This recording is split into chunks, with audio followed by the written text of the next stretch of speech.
We're live. Shout out to the folks who are still in the chat. Obviously, Facebook was acting funky.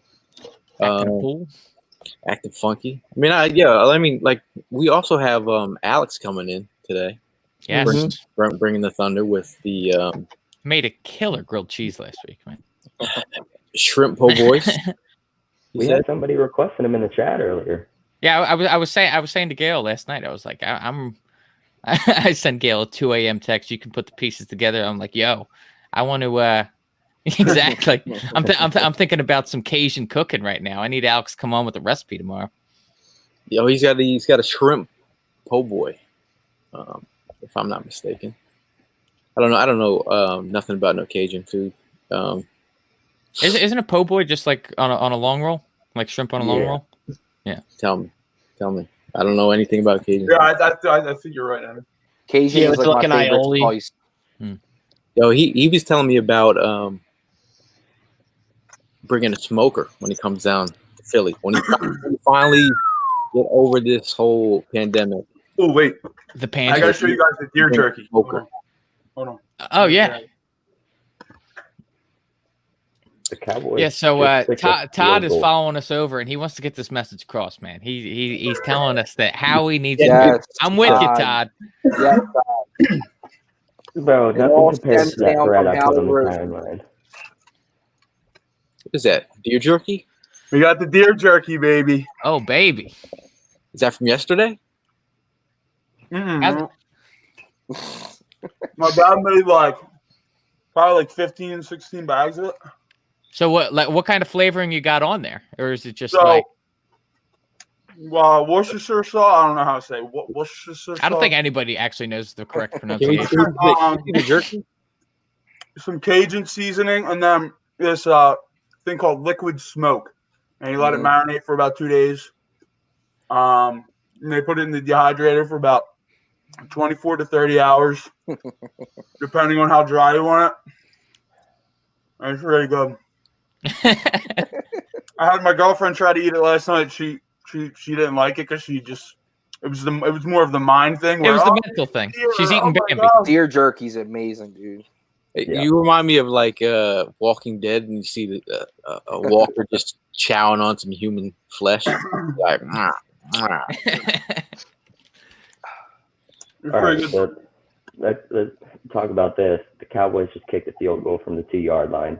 So after 3 straight pass attempts, even though they have Ezekiel Elliott. So and Mike McCarthy just got told today that his job is safe. So the problems are spreading to the rest of the NFC. Weren't the Cowboys up 17-0 now? So they have a lead still, don't they? It's 20-7. But the Bengals are starting to catch a little fire on offense. Gotcha. Yeah. So, yo, this is looking at that draft situation here. It's like 6th overall pick, man. Like Dallas sitting at number 4, dude. They'll move down if they win. Yeah, if they win, they'll move to possibly 7th, depending on Carolina's game. When you look at that tie, it screwed us royally. Mm-hmm. Just like, bruh. I think it's fine though, because I think that it's a good quarterback class. So no matter what, 4 or 5 quarterbacks are going to go before us. So it's just going to push people to us, and someone's going to take Swell before us. So I think we're fine. Honestly, we're going to have our pick of there's 4 dudes that Howie has to lock in on. If you don't take one of them, you fire him on draft night. If he doesn't, if Chase, Smith, Farley, Parsons, and probably I would say certain towards the back end. If they're there and he doesn't take one of them, or move back 2 picks and take one of them, he should be fired on draft night. Well, that's what I was saying to my buddies. I was like, all right, so in a case scenario where Carolina or the Falcons call you and say, so we hear that Denver and Washington are looking to trade up, so we want to jump them, we'll give you our 1st, 2nd, and a 3rd or future 2nd. I'm moving back because you could still get a Devontae Smith there, plus having an extra 2nd and an extra 3rd possibly, which you need more draft picks. You know what I mean? Truthfully, we have so so many holes in that Phil. situation. Yeah. They don't have a So fourth I this was saying year to my either, buddies, so. I'm like, the only way I don't do that is if Jamar Chase is there. If Chase is there, then you stay. But if he's taken at Four.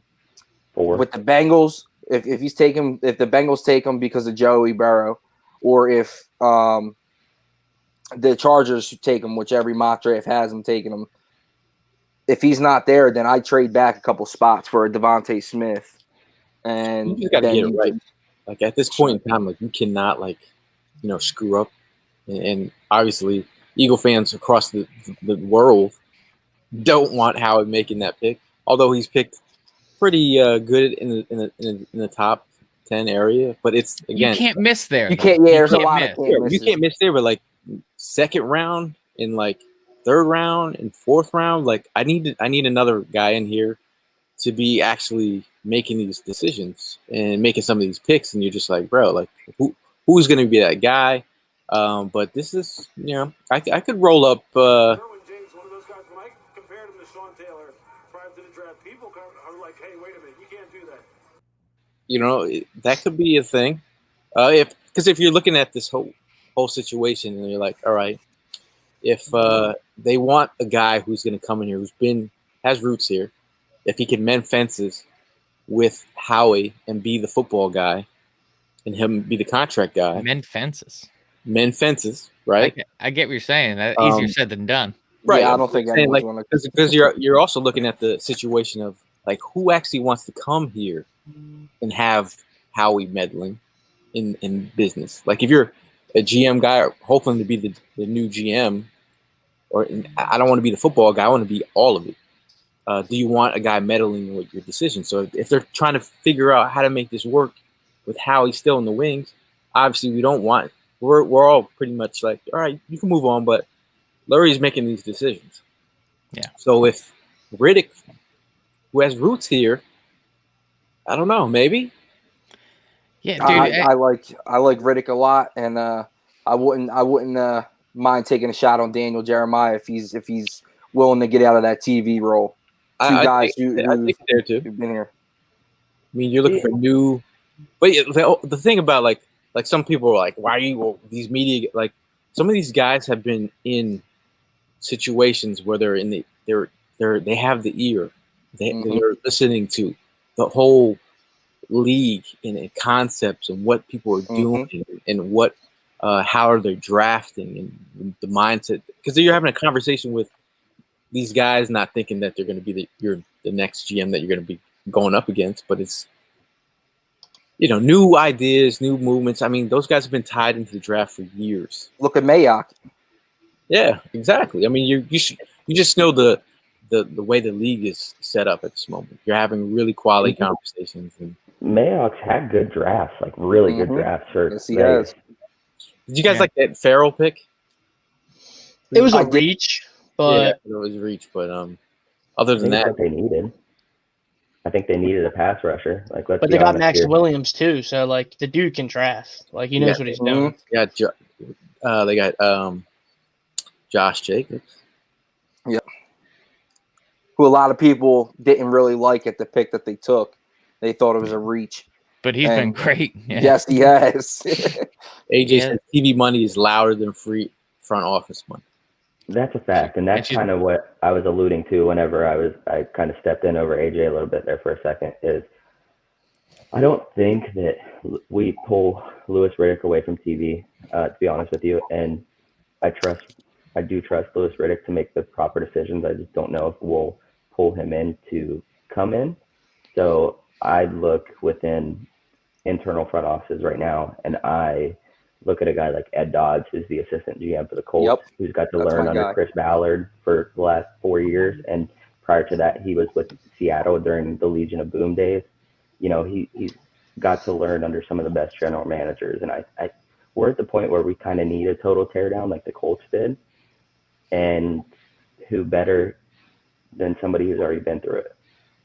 Yeah. So I agree. I agree as well. There's three guys who I'd have my eyes locked in on, and that's John Dorsey, who I'm a huge fan of. That guy just has an eye for talent. I look, like you said, Ed Dodds. I'm a huge Ed Dodds guy. And then I like Mike Borgonzi from Kansas City. He's learned under Brent Veach and all them guys. So like, they're the three guys that I would like to go externally. Would you guys ever think about staying internal with the guy Ian Cunningham? Because we talk about the whole contract thing with Howie and how like he has a knack for kind of finding the intricacies within contracts. Maybe Cunningham has learned that from Howie, but he has a better eye for talent, a better eye for player personnel. And maybe he was one of those scouts that Howie was always naysaying and telling him, no, we're going to go with this guy. So would you guys think that maybe they could stay internally, especially with how the contract situation is right now? I mean, Cunningham will have had, been like acclimated with the forecast of, certain contracts within the organization. I think the way that Jeffrey Lurie ultimately makes these kind of decisions is totally a possibility that we could stick with something internal, because that's kind of the way that Jeffrey Lurie likes to operate. He likes going with the guys that he feels comfortable with. Where I stand, though, is I would totally love to bring in somebody externally, because like I agree with you that someone sitting under Howie Roseman, he could have picked up some tips and tricks, but at the same time, we're banking on the fact that he picked up those tips and tricks. You know what I mean? So just for us to go out there and assume that he'd be able to do it versus guys that have proven that they can do it, I would rather go with that option, like a Dodds or just a Dorsey, anybody that has actually done it out there. What about Andy Weidel? How are we feeling about him? I feel like we need like the Daryl Morey, man. Like we need someone that can fix us, like the Sixers. So if you think about it, so if it was Andy Weidel with final say, because obviously a lot of this is Andy Weidel with Howie final say. Mm-hmm. So right. If they're feeling like, if they go back and look at their boards and seeing where Andy Weidel was right, and they're like, bro, if we would have just stuck with Andy Weidel on some of the decisions, we might not have been in the situation. Because some people are like, oh, no, Andy. But then again, it's like, as long as Howie has final say, that's the issue. Yeah. And that is exactly the reason why I kind of hate the conversation of talking about bringing Howie Roseman back in just a crunching the numbers type of role. Like, I think that Howie Roseman needs to be removed out of the building entirely. And it's not like a thing like I have some sort of personal vendetta against Howie Roseman. I think his time here is simply up. And like the analogy that I made on Jimmy's show is that like you don't keep an ex-girlfriend around because you like good conversation.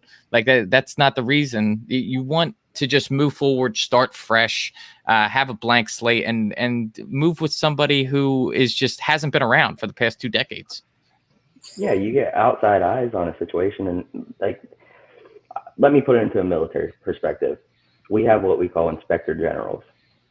They work solely for inspection purposes, and they come in, they are from an outside organization, and all they're handed is a list, and it's a block by block list of everything that you have to do, and they could be a completely different job from you, but as long as you meet the criteria on that list, you pass their inspection.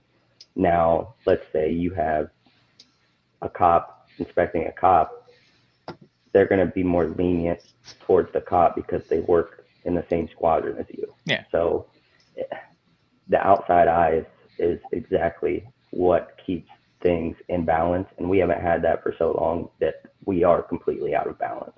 Yeah, I agree. Mark's asking for a great change. Way to put it. He's asked for a change. Sorry to interrupt. Tyreek Hill just got me hyped.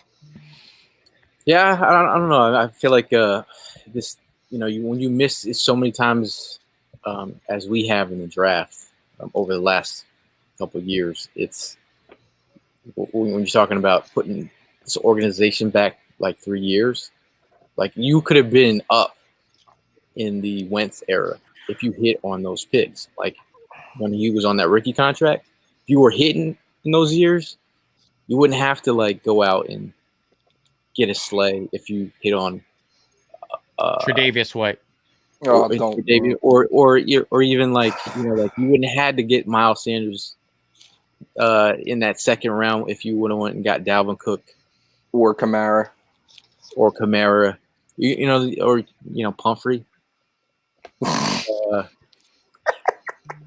He's got the NFL tech, bro, so he's legit.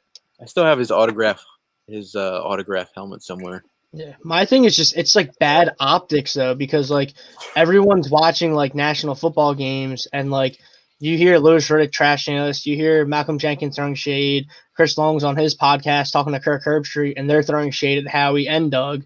And it's just like everyone's looking at the Eagles and just piling on with like outside, like unbiased opinions. Like what, like why, like there's people that are like coming from the outside and like they're just like, oh yeah, like there's like Bob, like Grease, he's like, oh yeah, like the organization's failing Wentz, like Wentz is failing himself, like, and there's giving you all these outside opinions, and it's just like everyone hears and sees this, and like obviously it goes down to like Wentz, Doug, and Howie, but like Howie's just sitting there like looking all smug, and like it's crazy because like I rewatched our draft show when we drafted Hurts, and like Howie's like, well, I called Carson that morning and I said that like, don't worry, like we'll get as much stuff around you and support you like we always have. Like that's why we're okay with this. Like for better or worse, like we're like quarterback developers. We're a quarterback factory. It's like, dude, that's a flat out lie. Like Nate Sudfeld's not even your backup quarterback. You wasted a pick on Clayton Thorson.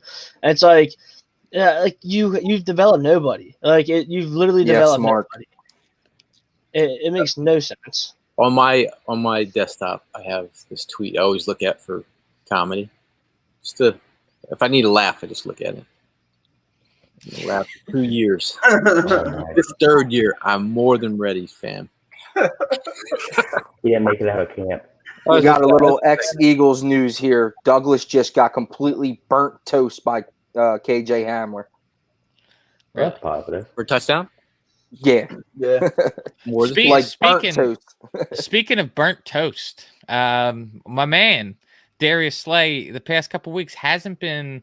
He's had some tough matchups. Let's not say that he's been getting completely burnt, but he's got Devontae Adams, DK Metcalf. He's went up against now Michael Thomas. Do you think that we see another rough day out of Slay today, or what are you guys expecting to say? No. I don't think Michael Thomas is as talented as, or at least this year, is as talented as the two guys he's played in the past 2 weeks. To be honest with you. Yeah, I see it as that. He's not not per se a burner, but he's not a deep threat as these other guys were. He's more of a get to the sticks, little crossing patterns, outs. He's more of a route running technician than he is a down the field threat, which I feel as if Slay keeps him in front of him, he's going to do a decent job. Yeah, and look at the quarterbacks too. It's that's what I was just about to say. And Taysom Hill. Yep. I think the bigger factor in that matchup is going to be the quarterback getting the ball to him for sure. Yeah. But also the thing that when not enough people are talking about is he's dealing with injuries. Like as much as we want Slay to be that guy, like he's dealing with a knee injury at the moment, and I think you play DK Metcalf, Devontae Adams, and then follow that up with Michael Thomas. That is, yeah. That's him. My brain went dead real quick. And he's supposed to be like the third best out of them, maybe out of that group. And you're just like, that's the third guy. So that's a wide receiver alley that a lot of DBs don't want to go out and play guys like that week in, week out. If Michael Thomas was line up across from that guy, though, a different story. I think it's funny with Michael Thomas. The Michael Jenkins got him all riled up. What's up, man, Stevens? And welcome to the show, guy. Yeah, he called him a slant boy, and then yes, sir. He didn't even have the balls to like go after Malcolm Jenkins. Like he punched Chauncey Gardner-Johnson instead. Yeah. So like, just call him a slant guy, call him a slot guy. He's slant boy is hilarious. I love it. I still use that to this day. It's still funny to me. But yeah, I'm kind of echoing everybody else's sentiment. One thing I will say though, like Taysom Hill has had eyes for Michael Thomas. So like if there's somebody that Taysom Hill is going to lock in on, it's going to be Michael Thomas. So Slay's got to be on his quick footwork and driving down on the passes because he'll hit him quick. Look who Slay has next week. Gotta be Jeff. Oh man, he's had a stretch and a half. That's got to be the best lineup, best 4 wide receivers anyone's faced this year. No, Oh yeah. It consecutively for sure. For sure. Yeah, by far. Yeah. And it sucks because he's the only cornerback you have on this team who you can line up against those guys. So it's just like it's brutal, man. They brought this guy in to be the only secondary help that they have. It's so yeah, it makes you think if we didn't because- pay someone like Hargrave and like we maybe like got like a Bradbury and we had Bradbury and Slay, like that would have been crazy because Bradbury's having like probably a top 5 year right now. Mm-hmm. Like, that's what I'm saying. Could you imagine? Like, I was thinking that the other day I was like, they didn't spend that money there. Because it was like, did you really need to pay Hargrave, the DT? Yeah. That's Howie trying to outsmart the whole league again, man. It's insane. I brought this up on a Howie thing too. Is we've paid Malik Jackson, Javon Hargrave over, Malik Jackson last season and this season with Hargrave this season. We paid him $36.3 million.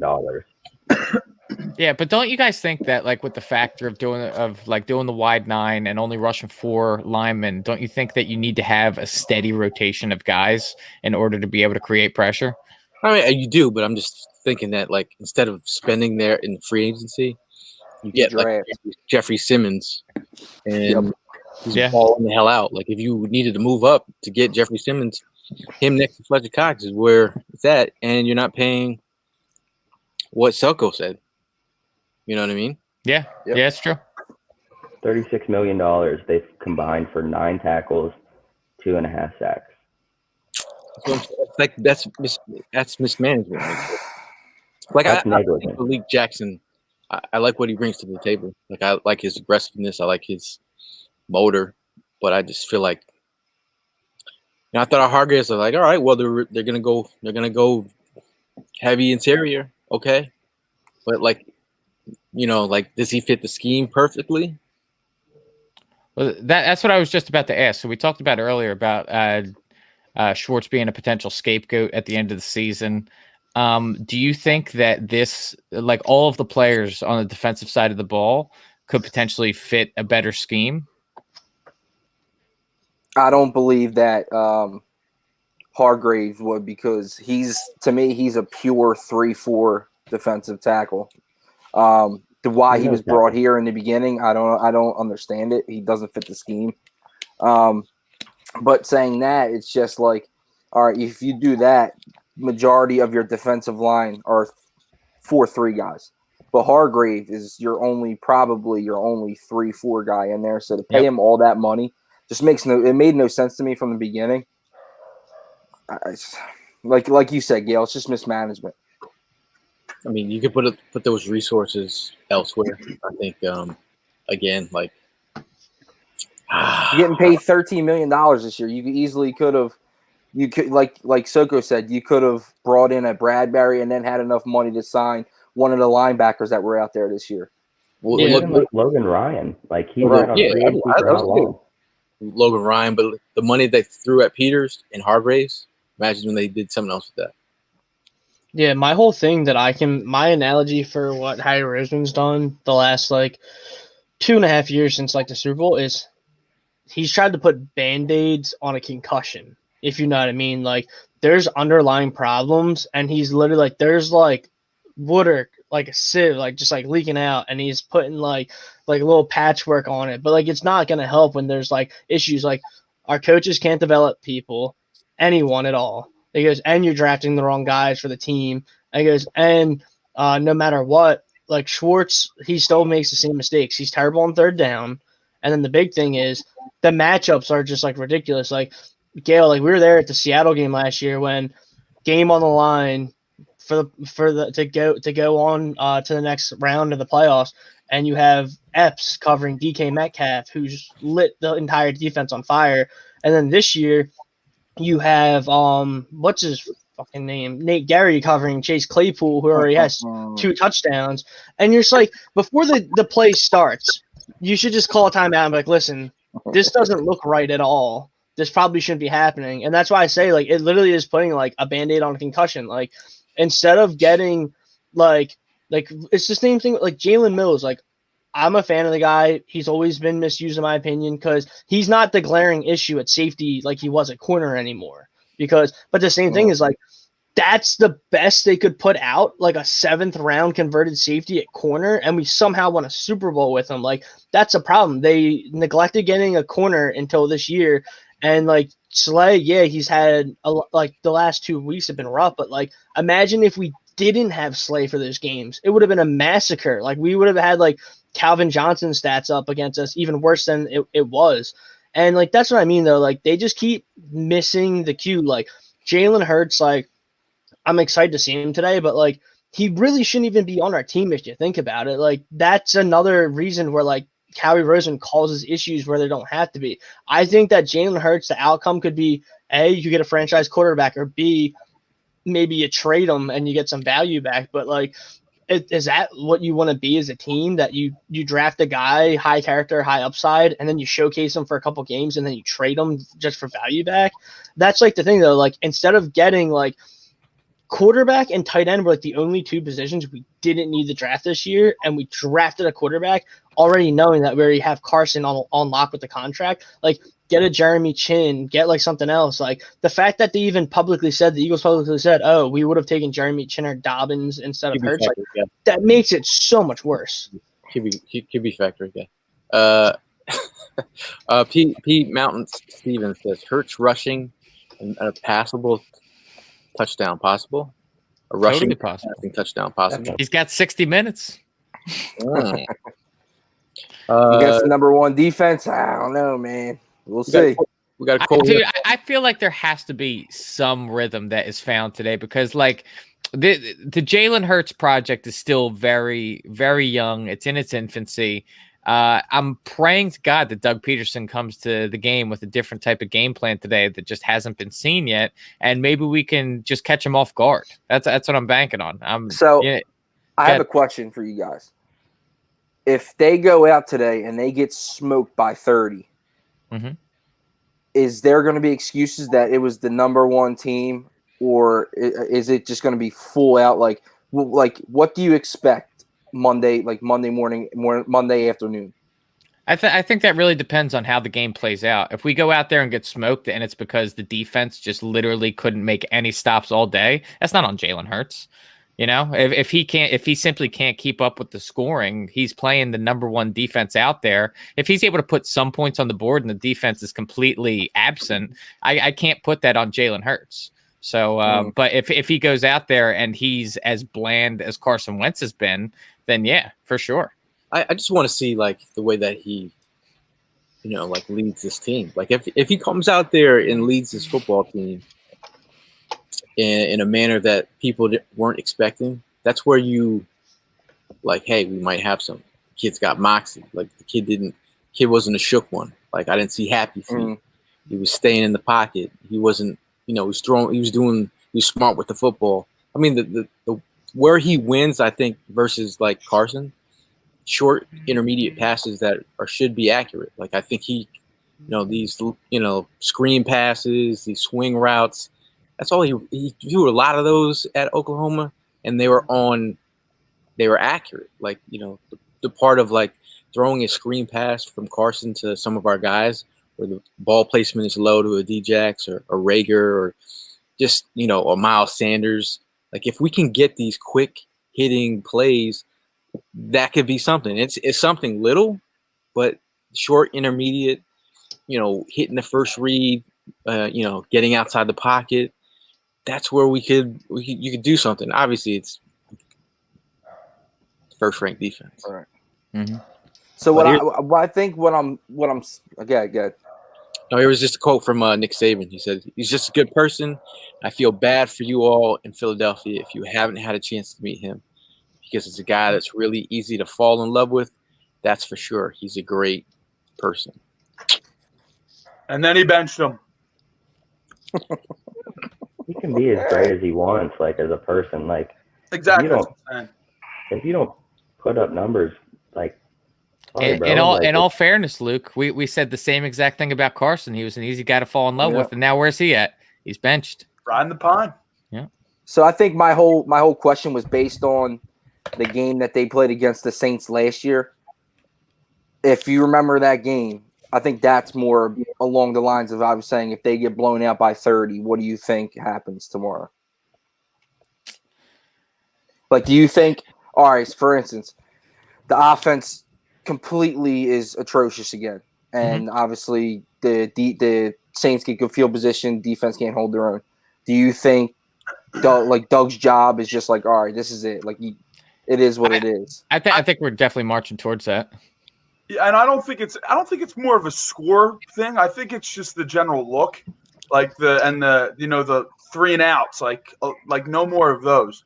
Like, trying to put some drives together and show promise. I don't really think the score is going to reflect, because, I mean, they have a very talented offense, and our defense hasn't been playing as well as they have been, especially against the run. They for some reason it seems like we're good for 1 or 2, huge runs, giving up 1 or 2 huge runs a game. Going back to the big Chubb ripoff about 3 weeks ago. So, I mean, I think it's more of just the general feel and the look of everything rather than the score. I kind of said it earlier in the show, try to limit turnovers, but I don't know. We'll see. And I'm glad this is up because JJ Arcega-Whiteside is active. Finally, do you guys remember who that was? I forgot. Yeah. Finally active. They dropped Hightower down to inactive. So the inactive were Nate Sudfeld, Jason Huntley, Rudy Ford, Graylin Arnold, Michael Jacquet, and TJ Edwards and John Hightower. So put money on a Quez Watkins touchdown. Ooh. I love it. I would love to see it. That's the first game he's been active, right? That's been his guy. That's been Hurts' guy since he first walked into this camp. All right. Yeah, the final play of training camp, he hit him on a 90-yard touchdown. Put money on him today. Shout out to Greg Ward too. Greg Ward's going to blow up today. He loves Greg Ward because they're both Houston boys. Marcus says he sent us a gift. Really? Marcus, thank you. Thank you, boss. Marcus won the hat last week. Congratulations. Received Hope that. It fits. Received that. Nobody wants to do Eagles trivia. Everyone's shook by the everyone's scared of Willie, bro. That's what it comes down to. Bro. It's funny. It's funny, like week in and week out, like compared to last season. I was like hyped for every game. We were in it, man. I was hyped earlier this season until we just started. Like the Eagles got me feeling blue on a regular basis. Like I went to sleep. I fell asleep like a baby again last night. Yep. Yeah, that's not you. You before game day, you're up watching clips until 3-4 o'clock in the morning. Nothing this morning. No, I woke up with no juice. No, I mean I had juice, but I wasn't like, yeah, we got a what game. About that NQE, man? You don't have any new quarterback energy flowing within your body right now? Just that pure excitement off of just seeing something new? Like I've totally resorted to like evaluator mode. I'm just like, I just want to see what I see. But again, just going back to last week when Hurts came in and they scored a touchdown. We got a punt return for a touchdown. Just like, wow, this is what it looks like. Wow, we're in the game. Wow, this is what it feels like. Totally shock and awe, dude. Do you think? Let me ask you guys this question because it was something that went through my head, and I agree that punt return by Jalen Reagor that provided some juice, and that might have even been the result of the juice provided by Jalen Hurts. But do you think that we're talking about Jalen Hurts as highly as we are had Jalen Reagor not returned that punt return for the touchdown? Because I'm thinking just optically in the game, like how that whole game was playing out. Like Jalen Hurts didn't assist Reagor in bringing that ball back in any way. But do you think that like because they happened in a quick succession like that, and it seemed like the Eagles just caught fire out of nowhere, that was a bigger reason too as to why we've been talking about Jalen Hurts the way we have? I mean, when you go Soko. But that's also part of the game is the optic is that spark that Hurts came in and threw a touchdown, and immediately you get a 3-and-out, and then on that 3-and-out you get a punt return for a touchdown, and it's like simultaneously happening. So you see like the energy kind of convert on the sidelines, where that I feel like energy is part of the game too. Like if you looked at the offense whenever Carson was starting, is they were flat. Nobody had any juice. Nobody had any excitement because they knew what was going to happen. Yeah. Whenever you have linebackers calling out your plays at the line of scrimmage, and you just kind of sit there and chuckle, because at that point it's comedy how bad your offense is. So if that's what it took, that's what it took, I guess. To answer your question, I kind of feel like, yes, I think we would have the juice and the energy still, because I think like of the optic of it that Jalen Hurts created that spark that we needed.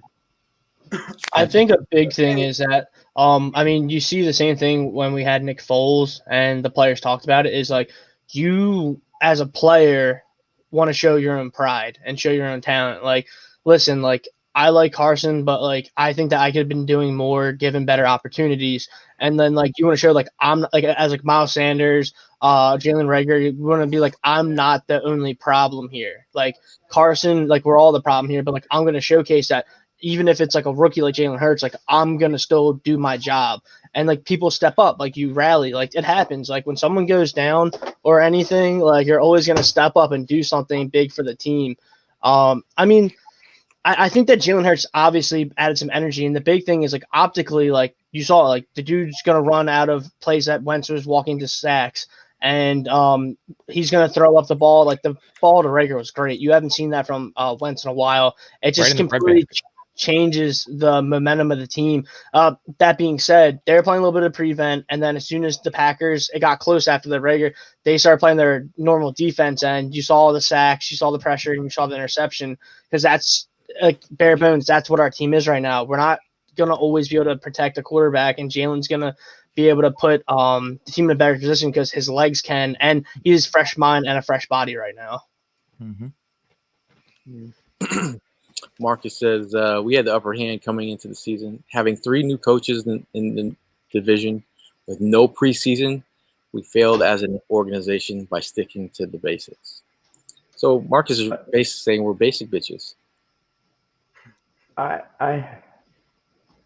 want to agree with that as much as I do, and I want to put Dougie P on a pedestal in the division and everything. But if you look at the coaches that were brought in, you got Riverboat Ron down over in Washington, and he is a extremely seasoned coach. I don't think Mike McCarthy was the greatest hire, but you're talking about another seasoned coach. And then Joe Judge, who kind of like the Matt Rule signing with Carolina, he was on the come up. So as much as I don't want to give them credit, I think all of those coaching hires were the right hires, and they're seasoned guys. So I can't really discredit, the hires that were made within the division. I mean, I feel like if I'm Lurie and I look at Peterson and his failure this year, and like I'm looking across the league, and I'm like, the fact that you're being out coached in games. But again, I feel like the team takes on the identity of the coach. If Doug is shook and unsure of what the front office is doing behind him, the players are playing the same way. Like you look at Washington, that kind of heart and the competitiveness, they look like a Rivera coach team. Like,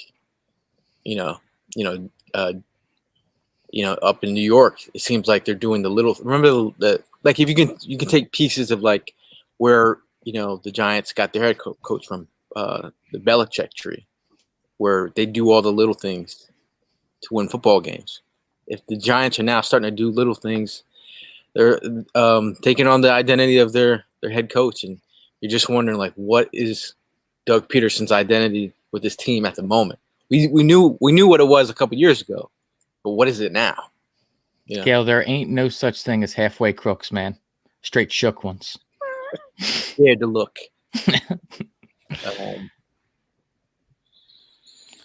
Man, we're here, dude.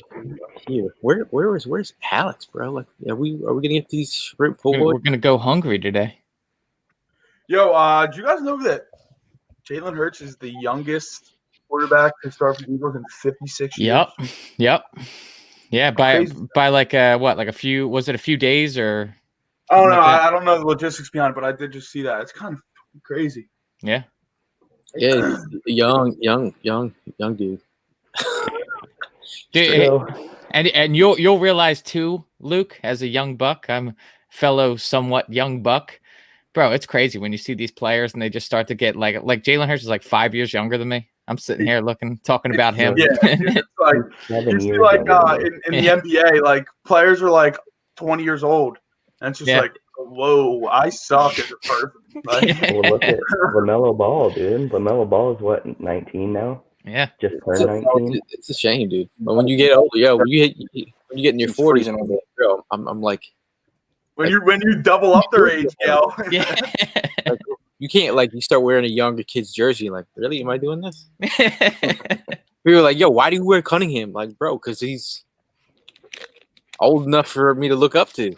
Like, well, I did wear the Wentz jersey Super Bowl season.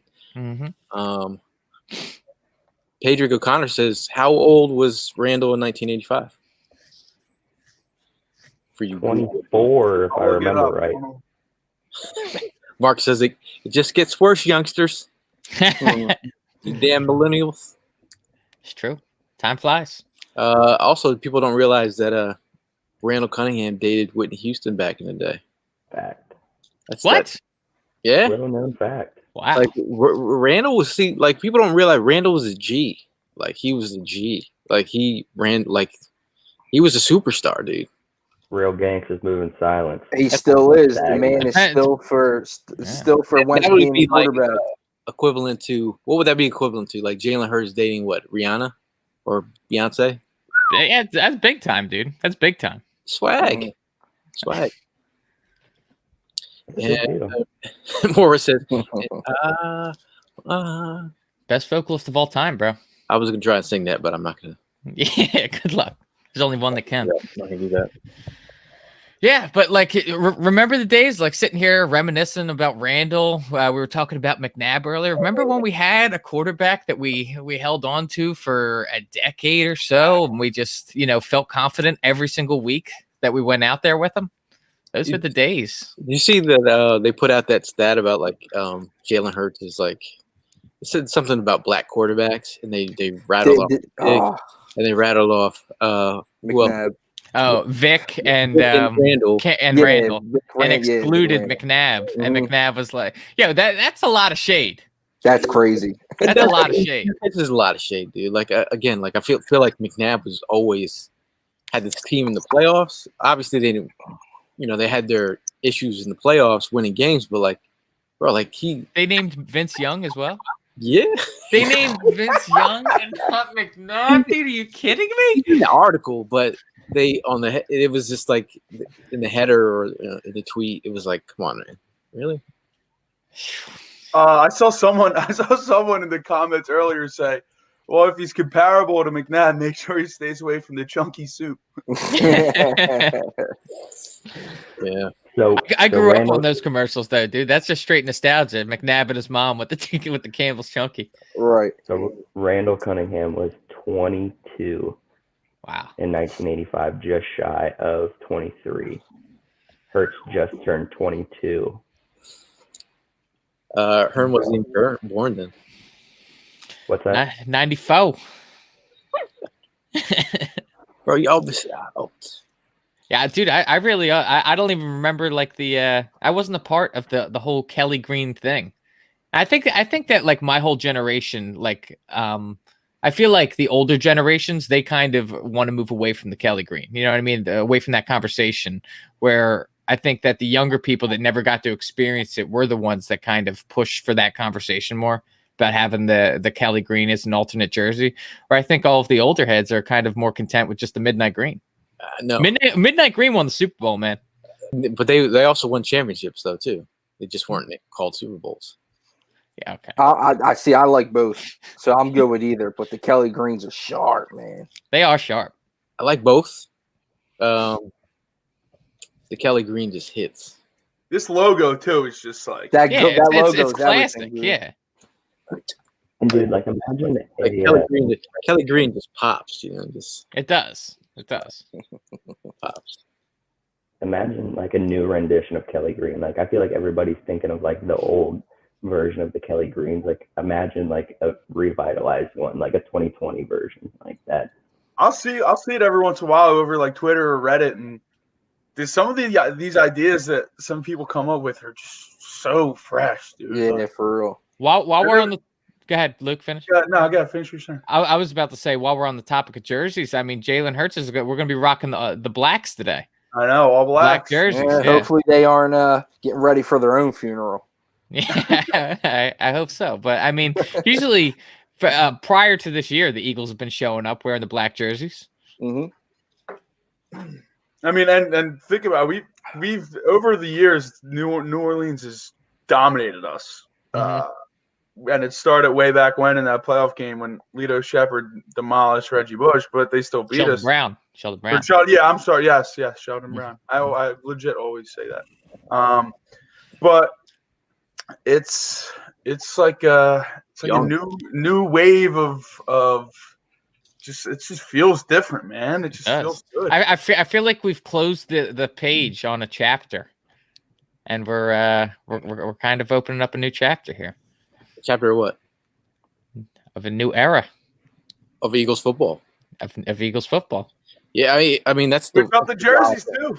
That's the wild thing. Like if they went and like sometimes the teams do that. Like the Seahawks when they started changing shit up, they just changed the uniforms, just to get a whole new vibe in it. Like I feel like, I mean, if y'all haven't seen the photo of Hurts and that Kelly Green, fire, it's hot, man.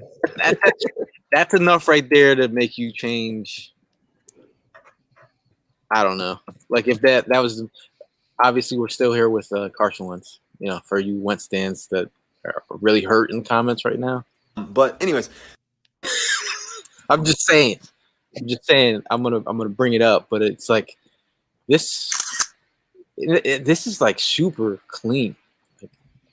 Super. And what's crazy is I saw a clean Photoshop of Carson Wentz in a Indianapolis Colts jersey that people are talking about. That's trade, dude. That looked so weird. I can't even wrap my head around it. It really does, but he looks good in colors. it. Oh. Yeah, so we're out here talking about the draft and who all we can pick and everything. But did you guys know that the Eagles co-founder is the one who founded the NFL draft? The Eagles co-founder back in the 30s? Yeah, 34 was the first NFL draft. Wow. And didn't we have the first pick as well? I think we had the first pick of the first draft, right? Yes, we did. That's right there. That's a good look right there. That's so short. Yeah. No wonder you wanted to create the draft. That's a good look right there. I got this great idea, guys. I'm going to get the best college player out there. But we can go first. Yo, that picture is fire. Yo, you can't. This is undefeated, man. This is undefeated. That look is like really clean right there.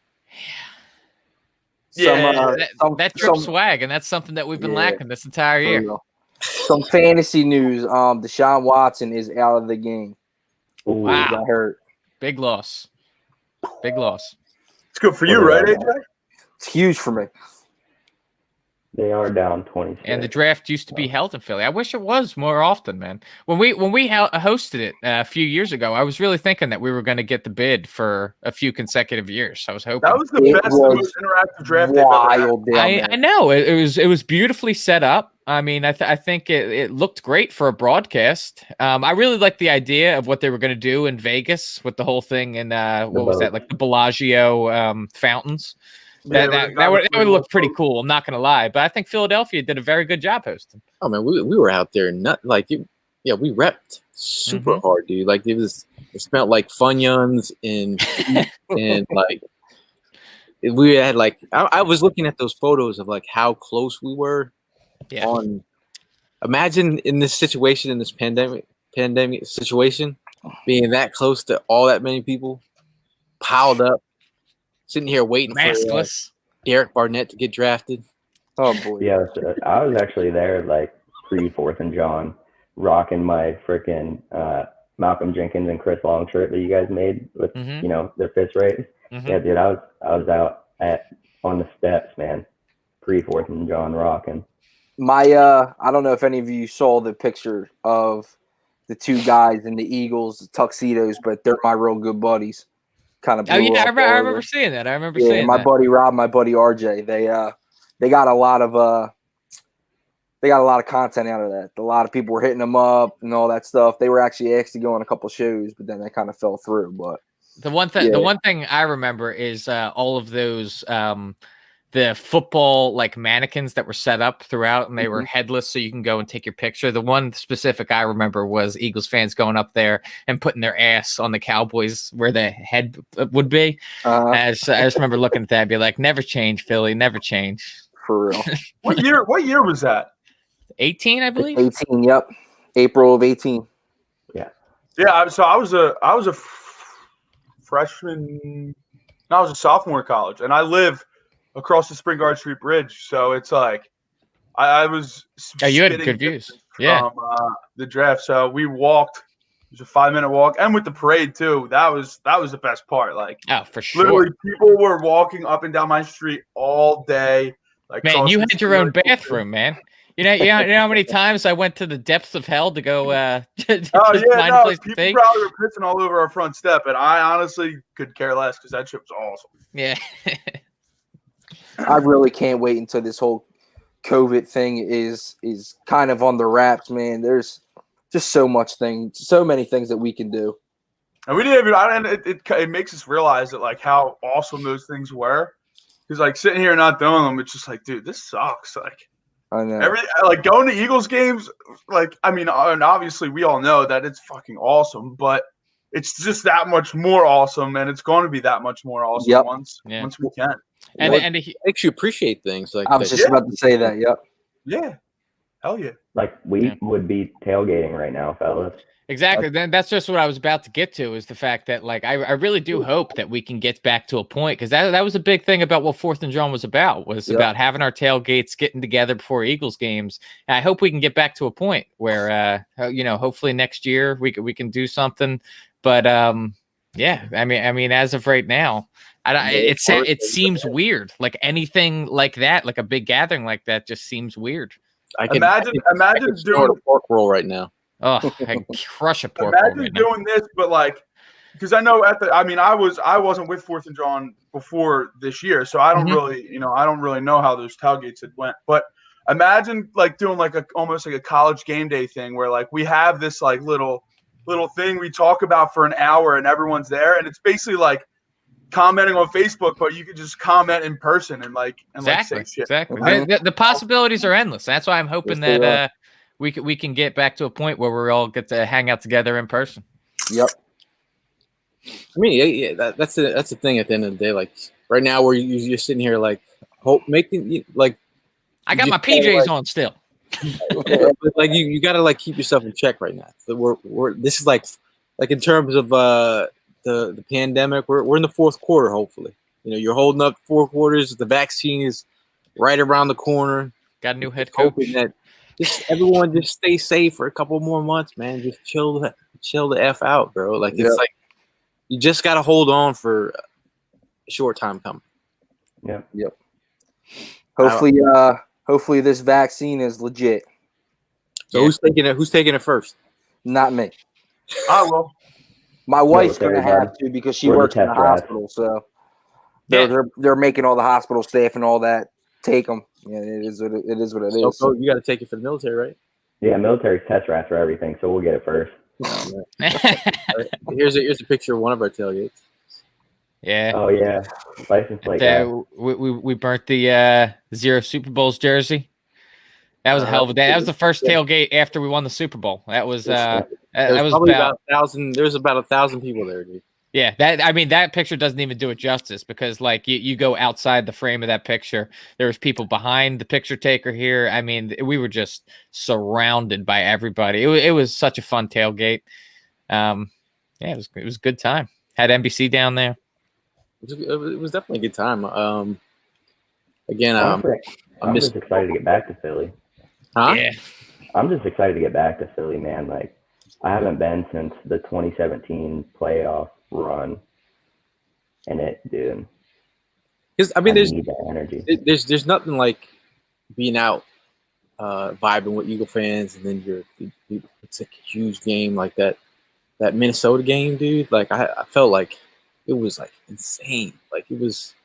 Just dude. being within the Philadelphia city limits on Eagles game day, like once you cross, like for me, I'm coming from New Jersey, so whenever I cross that bridge, you just feel that energy. It's like you hit like this like invisible wall where all of a sudden you're just like, holy shit, I'm in game day in Philadelphia, and just like everywhere you look, everything's green. Everybody, the only thing on their mind, everyone walking down the street, is just getting ready for the game starting, and then everyone's just heading towards the glory land down by the stadiums to go hang out. Everyone that's lucky enough. Everyone's greeting. Like, no one says hello. It's just like, it's go Birds.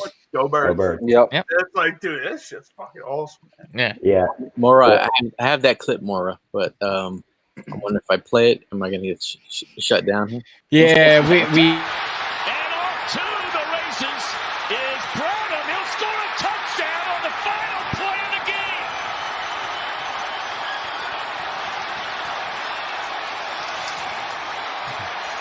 So you live by the blitz.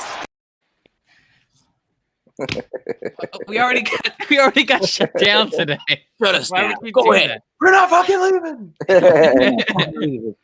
So if we need to jump on another, my grocery duties are up. So yeah, don't want to go hungry for the game, man. Yeah. AJ. Anyways, have fun the rest of the kickoff stream, and go Birds, baby. Go Birds, man. I'll talk to you. All right, Later. Bro, so going back My to man AJ, poor AJ. His wife's got him running errands right before kickoff. He's just sitting there. He's like, throw me a freaking bone here. back. Yo, like I'm saying, like no, that's part of a relationship. for sure. It's a two-way street here. If he's gonna get Eagles football, hey, do your chores. That's right. It's like his pregame warm up, 3:30 to 4 o'clock. Get ready for the game. Do them things before Sunday, because Sunday hits, buddy. That's me. That's my time. Yeah. I'm actually gonna pop off too. I'm headed out to Plymouth meeting to go catch a game with some of my family. So I appreciate it being on again today, and hopefully we can have a better conversation post game. Yes. And maybe celebrate an Eagles win. That'd be awesome. That'd be awesome. As usual, go Birds, and I will catch you guys and everyone in the comments later. Safe travels, man. Man. So What's up, fellas? Going back to the Minnesota game, dude. Like, I met you guys at the Atlanta game. I was like, all right, cool, dope, super, super fun time. It was fantastic. And game ended, went out after with you guys, and I extended my leave a week, bought tickets to the Minnesota game, and I chilled in Philly for a week and just like hung out, Vibed out. Yeah, I mean, those are the times that are good, man. Like when you get an opportunity to just like party and like, we had like Eagle fans coming in from all over and just like, where you at? Like, oh, we're at this bar. Everyone's meet and greet, just hanging out, just having a good time. And then the next night, like, oh, we're going over here after a big victory, and it's just like, bro, it was good times, man. That's the best part about Eagles fans, dude. That's why I love doing this. Like, dude, our fans are the most passionate, like, best fans in the world, man. Like, it's insane, like, the lengths people go to like come to the link every week. I know, but right now, like we're talking about all these good times had. Well, with Philadelphia Eagles fans, I completely agree. I mean, I remember that entire week, the weeks even leading up to the Super Bowl, everybody was just in a good mood. You run into them on the streets, you bump into somebody, and everybody's just got the same mindset. It's like, whatever, we just won the Super Bowl, or we're going to the Super Bowl. I think that now we're kind of seeing the reflection of that, or the mirror of that, where I feel like everybody, this city lives and dies by the football team. So we're seeing this team struggle as much as they are right now, and like nobody wants to be bothered. You look at the timeline on Twitter, it's completely in shambles. Like people are just at each other's throats for their Eagles opinions. And so I think that is just a real testament to how big of Eagles fans we have in this city. We got guys that, when things are bad, they are just pissed. And when times are good, it's like we have world peace within the city. Mora, so I live in Florida right now, like around the Gulf area. And then prior to that, I was in Turkey for a year. And prior to that, I was in South Dakota. But whenever, I was flying out to Philly and stuff, I was in South Dakota. Mm-hmm. I remember talking to you guys. Shout out to Chris, tailgate veteran, driving 4 hours to a tailgate, all the way from Syracuse. Some people coming to check out the Prime as well. Welcome to the stream, sir. Yeah, he's dressed in black appropriately. Is this for a funeral or is this for Eagles vibes? Well, I mean, take your pick. It's probably going to be most likely for a funeral. I mean, whoa. Yeah, after yesterday, my college team was dressed up in black, and they got their asses handed to them 62-6. So I'm a little bit skeptical about how today's going to be dressed up in all black. Let's hope for the best. Also, I hope you guys are hungry, man. You are my father. You guys hungry? Because we got our man Alex. Oh, here we go. Hey. What's going on, man? How are you? Alex, you there? Alex. We're having technical difficulties. All right. Food porn. Hey, we're just trying to get some food porn up on the screen. Like he's got to get me juiced up to get food. So by 4:25, like 4:20, I'm running up to get whatever's being made. Prime, how was your day? I know you had dad duties as well this morning. Yeah, it was cool. I was just running around getting some last minute shopping done with the family. So just getting ready for this game. I like how you say last minute shopping. I haven't even started my shopping yet. That's always the worst, man. Yeah, I'm a procrastinator. Alex, you there, man? Can you hear us? I could, yes. How are we doing today, boys? I doing well, man. How are you? I hear sizzling. I'm great, and you do hear sizzling because we got a little shrimp fry going right now. Going in the pot. Oh boy.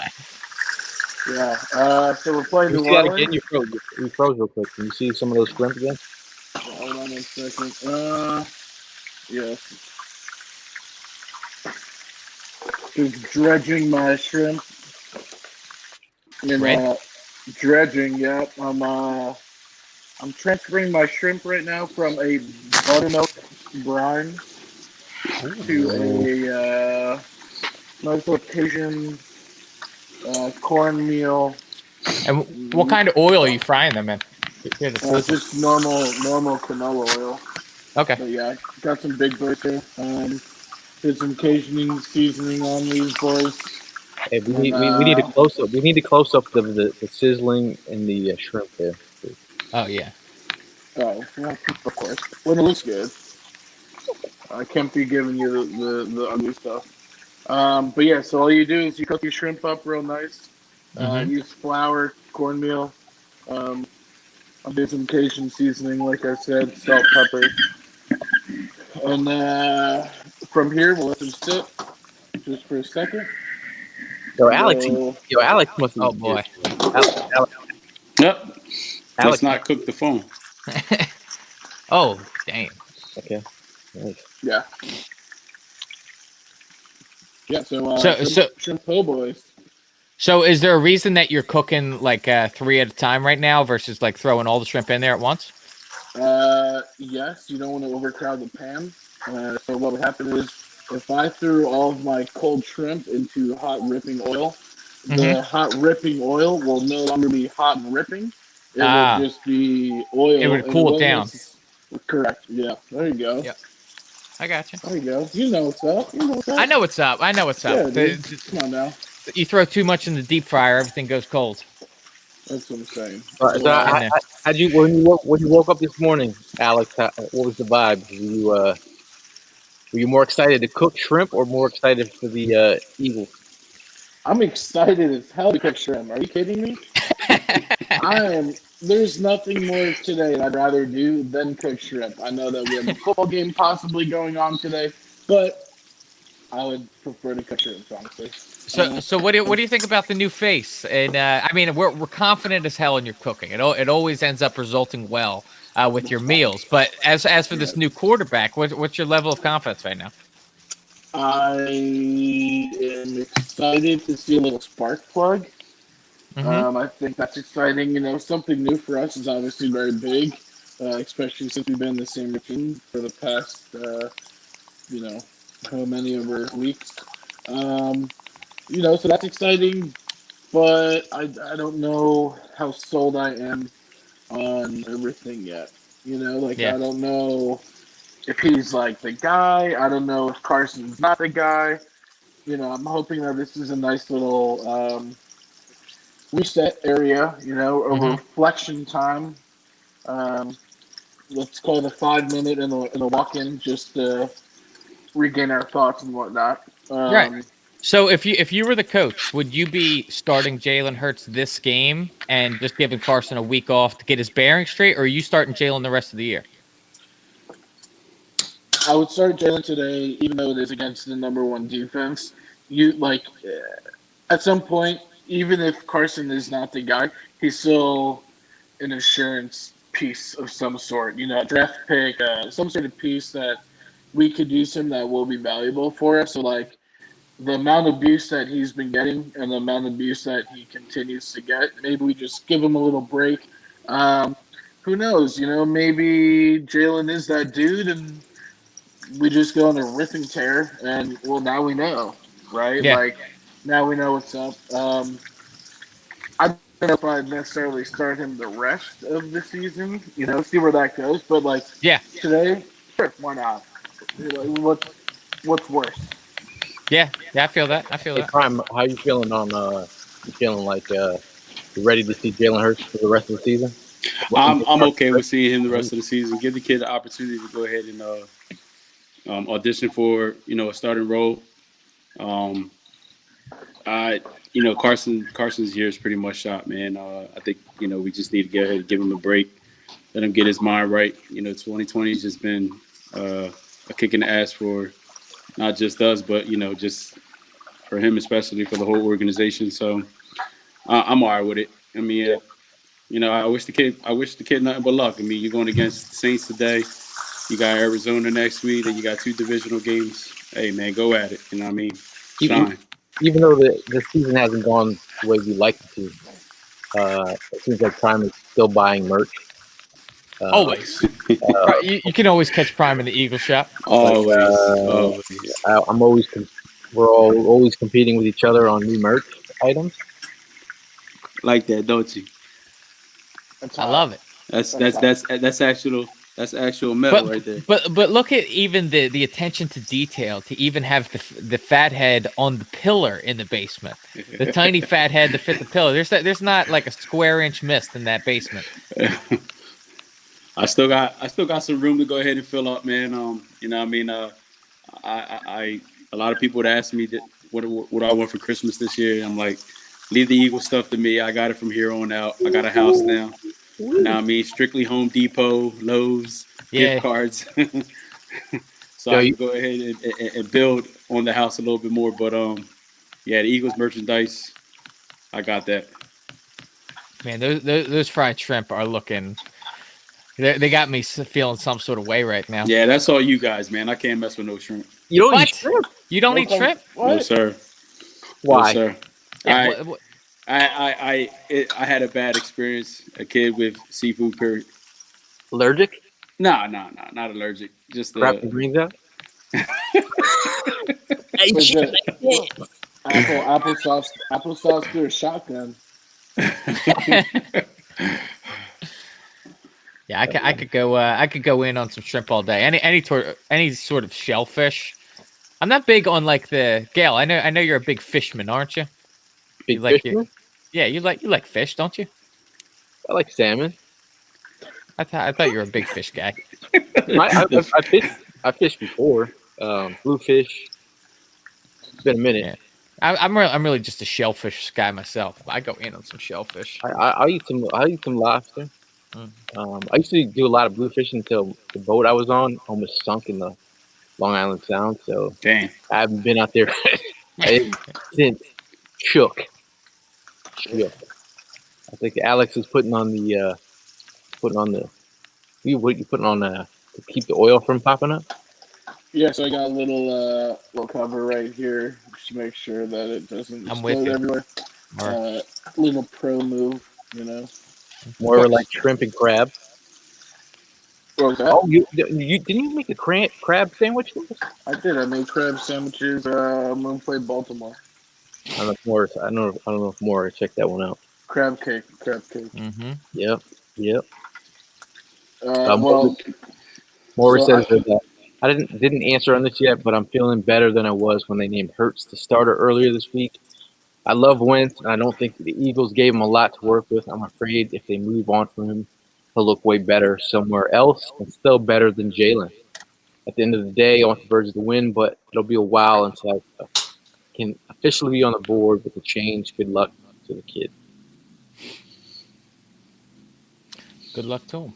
Yeah, and I think I'm feeling the same kind of way. I think we were all shocked when that news came down and we saw, well, maybe not shocked. Shocked is the wrong word because I think we were all expecting something to happen. After Jalen Hurts came in that game and he started the rest of it, it wasn't just one series. I think after we saw that, we kind of expected Jalen Hurts was going to be starting this game. But I think some people have finally come around and accepted their – you know, we got some true Wentz stands out here. So they were in their fields. I think that a lot of those people have come around, though, to the idea of letting Jalen have a start. People were talking last week. After that game, we couldn't shut people up. I don't see it being a bad thing that, you go ahead and put the kid in. Like I said, just give Carson a break. Just hasn't been his year, man. I mean, look, some of the greatest have been down this slump. They come back. They still do their thing. Shit, they're still in the league.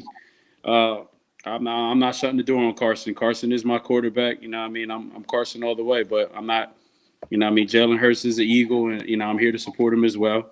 I wish him, nothing but luck. I really honestly hope he finishes out the rest of the year so that way he could, just not just show us, but, show somebody out there that, he was worth taking in the second round. Now I have a chart here. Hard reset versus Control Alt Delete. Locker room divide if Hurts plays well. Take 1 year cap hit and move on from your losses. NFL QBs move it to guys who are more mobile, like Hurts, Murray, Ross, Lamar. Is Carson Wentz broken?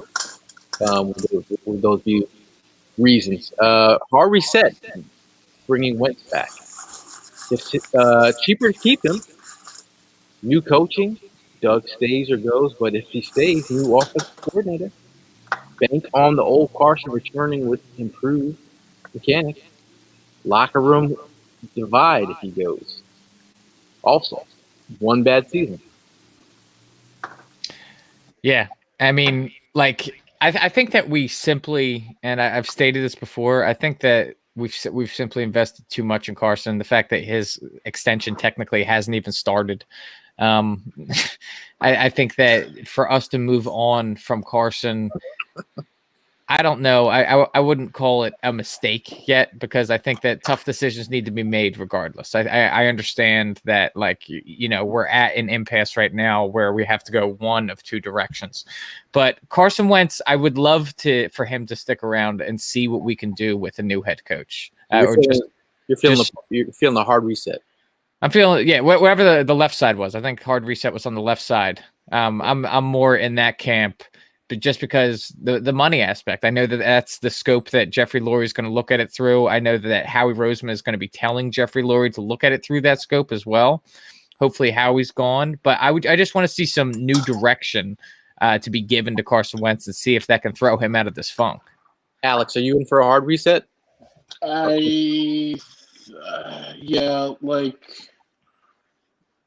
Worst comes to worst, you trade everybody away after. I don't know. Worst comes to worst situation. If you do a nice reset, now you know what you have going into the season. You could hopefully evaluate a little bit better than we did in previous years. Like, yeah, I mean, sure, why not? I guess. It's frustrating. It's just frustrating because we have to watch this game, and that's all I'm thinking about right now. All I'm thinking about is that sandwich you're about to make. What kind of bread are you using there? Just a nice soft, like French roll. I'm actually making a remoulade right now. So A what? A remoulade? Yeah. So I did some pickled. It's like a New Orleans staple sauce, like an aioli type of like a ordeal. spread type of thing. I got you. A mayo, whatever you want to call it. So I got mayo in here, pickle juice, some hot sauce, some relish. You could also use some capers as well, and then a little bit of Cajun seasoning, and also a little bit of Old Bay seasoning. And yeah. I bet you Alex makes a fancy peanut butter and jelly sandwich. Like, oh yeah, his shit is like better than, like he makes anything better. It's got cilantro. I'm curious to know what his peanut butter and jelly sandwiches are like. I have nut shavings on mine. We'll do a nice little jam compote, and then we could do a pureed nut. Maybe a honey roasted pureed nut mixture on a artisan bread for you. That's a bougie PB&J right there. AKPB. Welcome back, James. Yes, thank you for having me. I came back to get pumped for the game, and instead now I'm getting deathly hungry. Oh my god! Jimmy, you ever have the toasted triple decker peanut butter and jelly? I have not. That's how we eat like kings in the peanut butter and jelly world. You guys have never had that? You never toasted the bread for a PB&J? A lot of peanut butter.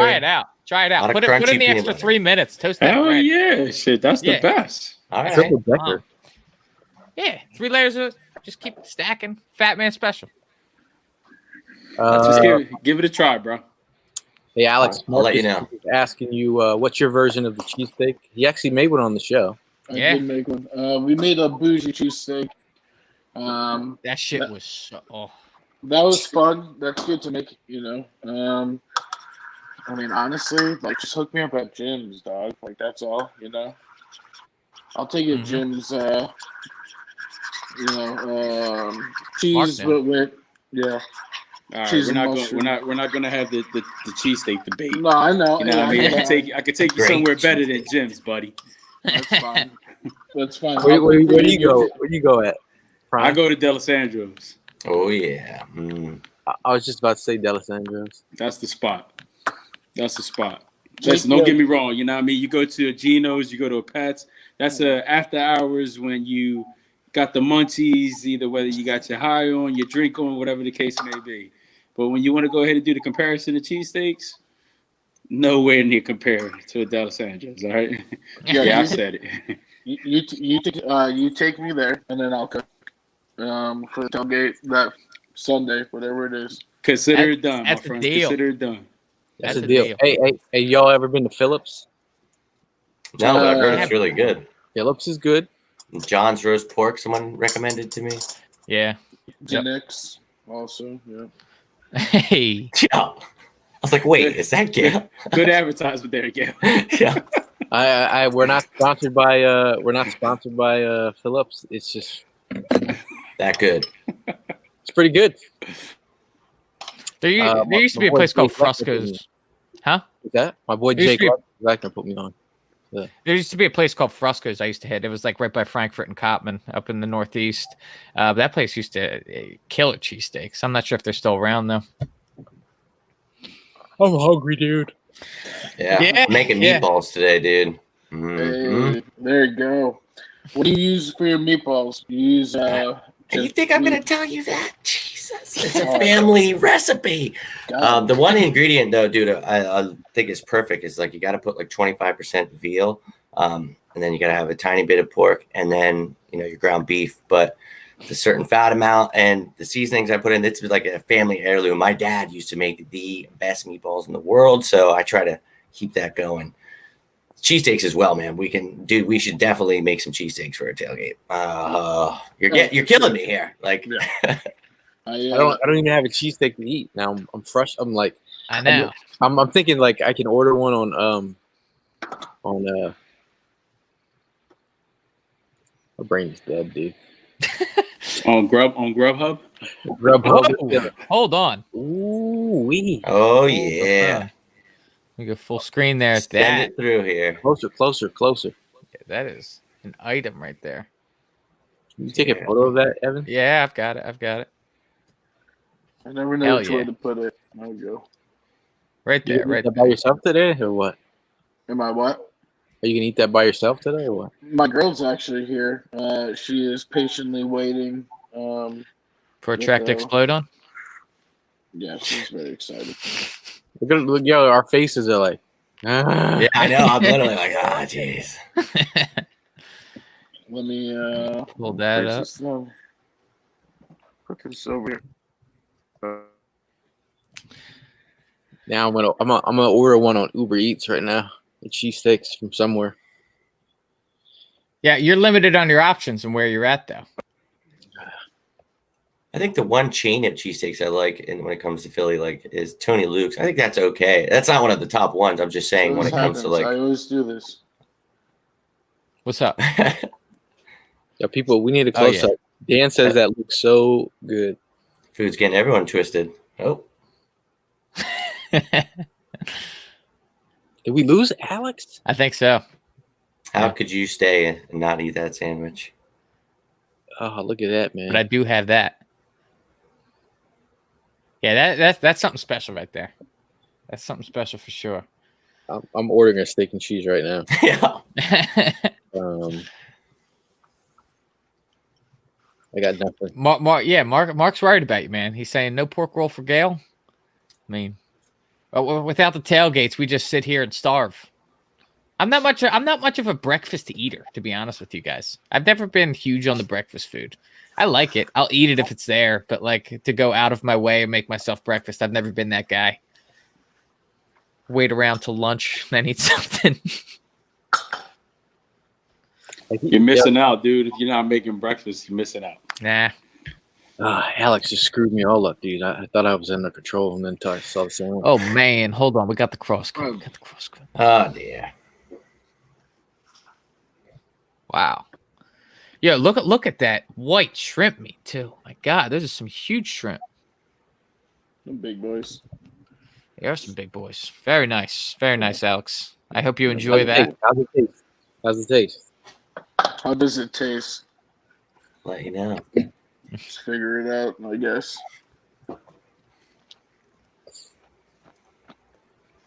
Well, I feel bad for you. I feel bad for you. Yeah. Really good. Cajun shrimp po' boy. This is it right here. She wants to know if you do DoorDash all the way from Colorado. Private events. Hit me up. I won the juggernaut. Hit me up. Private events. I'll fly out. Hell yeah. Like it's subtle flex there, Alex. We appreciate that.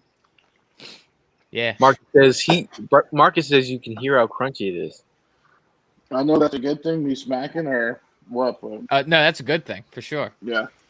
Love some good crunchy fried shrimp. Super easy. Really easy to make. It's really not that difficult. People get afraid from like frying at home, I feel like. Because you see all the videos of people freaking out. Yeah, all the fires and whatnot. It's very easy. Just control, get a nice thermometer. Mm-hmm. You're good. Yeah. And people, if you end up causing a fire with your oil, smother it. Don't put water on it. Do not do that. I saw someone do that when I was younger, man, at a restaurant I worked at. Oh my Water God. and oil don't mix, people. They do not mix. There's a reason that saying exists. I got the day off after that. You know who else has the day off? Carson Wentz. He does. I'm still excited about it, man. I love Carson, but I'm excited to see Jalen Hurts, something new, like we talked about, man, earlier in the show. You think, like, what were your vibes when you woke up this morning? Because I got to be honest with you, we're over the conversation that we had with people earlier. I mean, I've been talking about how I'm expecting a blowout, like all week long. But I'm thinking about it we're going up against Taysom Hill. We're going into this game with a quarterback who he's got very limited amount of film on him at the NFL level. And he's a totally different kind of play style than Carson Wentz. Do you think that we could make this a close game, Jimmy? I do. And the thing is, that's in the back of my head too. This could totally be a blowout. We talk about them having not only a good pass rush, but a good rushing defense. I think that this team is nothing to mess with. And sure, Taysom Hill isn't Drew Brees, but they've been averaging over 200 rush yards per game. And that's not just Kamara. They got Latavius Murray. So those are two running backs we have to watch out for. Michael Thomas is going to be a tough task for Darius Slay. So the defense needs to step it up. We talk about Dr. Jekyll, Mr. Hyde. So if the defense can step up and, kind of tame this offense a little, because like you said, Evan, it's Taysom Hill. I think Jalen Hurts, but that comes back to what we talked at the beginning of the show. You got to run the ball, simplify things for him, 1 or 2 reads, so we could be successful, but that depends on Doug, how he allows Jalen Hurts, if he allows him to play to his strengths, where he didn't do that with Carson for some reason. So we could sit here and say those things need to happen, but they do. Then Doug, get your head out of your ass. Let's go. And I woke up and I was excited. I truly was, because of the unknown. I don't know what's going to happen. If it was Carson, I'd probably be like, well, top pass rush, we're going to get our ass kicked. And at least Hurts can run for his life if it needs to be, because we know this is the 12th different starting lineup in 13 games. Wow, that's a little ridiculous. So, hey, I'm pulling for my birds. We all know that we say certain things and people want a certain draft pick, but when the clock hits, well, in this case, 4:25 today, it's go Birds. So let's go out, bring some damn heart to the table for one, hold each other accountable, and let's try to pull off a miracle here. And sure, man, it could definitely be an ass beating, but I think Jalen Hurts, that what if factor gets me that excited, man. So I'm trying to be excited and hoping for a win. And another guy I'm kind of excited to see out there today is Quez Watkins. I mean, Quez Watkins, he is a guy who hasn't really seen the field yet. But what I've heard is that him and Jalen Hurts actually have a very good rapport, working together through practices and whatnot. And so I'm wondering if Quez Watkins being activated for today is kind of foreshadowing to seeing like maybe some specific plays being drawn up for him. Yeah, him and J.J. Arcega-Whiteside. And I know that name, it's like, because the kid's a bust, but maybe this is the last chance we're giving to these younger guys. We asked for younger guys that need time. I think that's one of those guys, and we're probably going to cut bait with them. But, hey, here's your last chance. This is somebody that you have actually been practicing with. So, like you just mentioned, Jalen Hurts knows someone like Quez Watkins and J.J. Arcega-Whiteside. That's why you see John Hightower sitting down today. So, I'd love to see Quez, getting down the field. We want to see anybody get down the field. So Rager, anybody, I'm excited. So yeah, I think that's a great point. Yeah, well, I wonder if Rager, anybody's going to be able to get any separation from Marshawn Lattimore. I mean, he's one of the better cornerbacks in the league. We've talked about how Darius Slay has been going up against the top competition, in the cornerbacks he's been playing. But really, we've played some tough cornerbacks ourselves between Jair Alexander, between Marshawn Lattimore. I mean, we've really had a tough time in trying to get some wide receivers open. Hopefully, these young guys can get it done. I mean, the speed certainly provides an advantage if they can blow past someone. Well, that's what I'm definitely looking forward to see that these guys could, break some routes and Jalen, being the spark that everybody's been building up this whole week, that, he lets his ball go pretty fast and it gets into their hands and, they do something with it. So, yeah, it's all about seeing these young boys shine today. Yeah. And like I said, it's pretty much an audition for all of them, whether they're going to go ahead and still be on this roster come next season or, if they're out there auditioning for another spot somewhere else. But, hey, it just wasn't working with Carson. Sit the man down, give him a breather, let him, get his thoughts together and all that stuff. And, let these young boys go out there and do their thing and see what they got. How many times do you think the camera crew is going to be panning over to the sideline looking at Carson Wentz holding the clipboard today? Maybe we should kind of call that right now. You think of over under? I'm gonna probably say like maybe good 10 times. Oh yeah, over. Yeah, I think so. Yeah. Every chance they get, they're gonna just talk trash. If Jalen Hurts connects with a big bomb, some big play, you know that they're gonna be panning over to Jalen, just like God forbid if Carson was to miss one clap after something positive comes from Jalen Hurts, they're gonna blow that out of proportion. Well, he didn't clap his hands after that completion or that touchdown. They're gonna look for the negative no matter what. I can't imagine that Carson Wentz is going to be out there and outwardly be in a like annoyed, even if he's dying inside from the fact that Jalen Hurts is just lighting it up out there. I think that Carson Wentz, he just has that kind of teammate mentality in him. But I've been proven wrong before. You know, I've been thinking a lot about remember that our boy Joe Santoliquito wrote that article years ago talking about Carson Wentz and his, the locker room problems that they were having.